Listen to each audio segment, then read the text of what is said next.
perhaps the influence that's maybe had on some of the defensive structures. It's rare to have 10 days between games in the Premier League, even at this stage of the season. How helpful has that been to be able to get more time with the players on the training pitch and maybe kind of drill some of the structures a little bit more?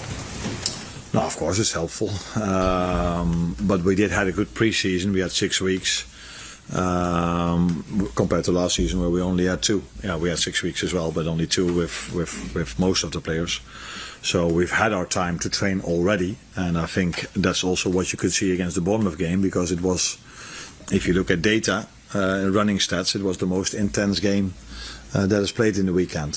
So that tells you that our match fitness is where we want it to be, and where we need it to be if you need to go to Newcastle, by the way.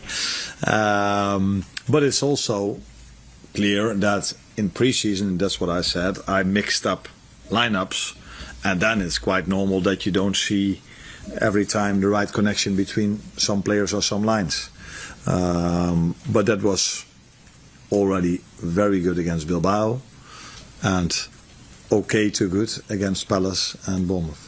Another thing about having new players in, I noticed that against Bournemouth and in fact in the second goal against Crystal Palace, they all came after double substitutions in quite soon after making double changes. So is maybe getting used to the reorganising and getting used to some of the demands for those new players, is that maybe going to eradicate some of those issues as well? Now, most changes I've made in a game are due to match fitness, and players were not available in the whole pre-season. So Hugo Ekitike, for example, that I took off twice, needs to make a step from Bundesliga to Premier League, and missed out a part of pre-season. So, and you want to keep him fit for the upcoming games, weeks, months as well.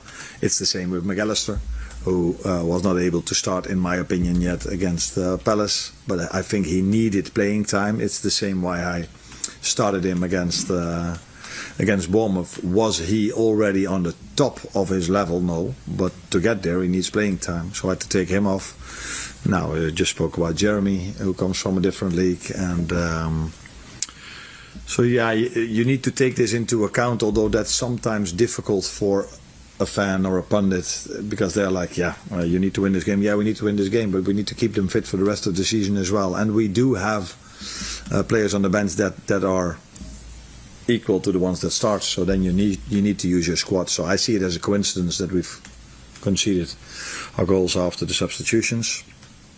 But time will tell if I'm right or wrong. But on the other hand, we also scored a goal after a substitution. 2, by the way, from Federico and Mo.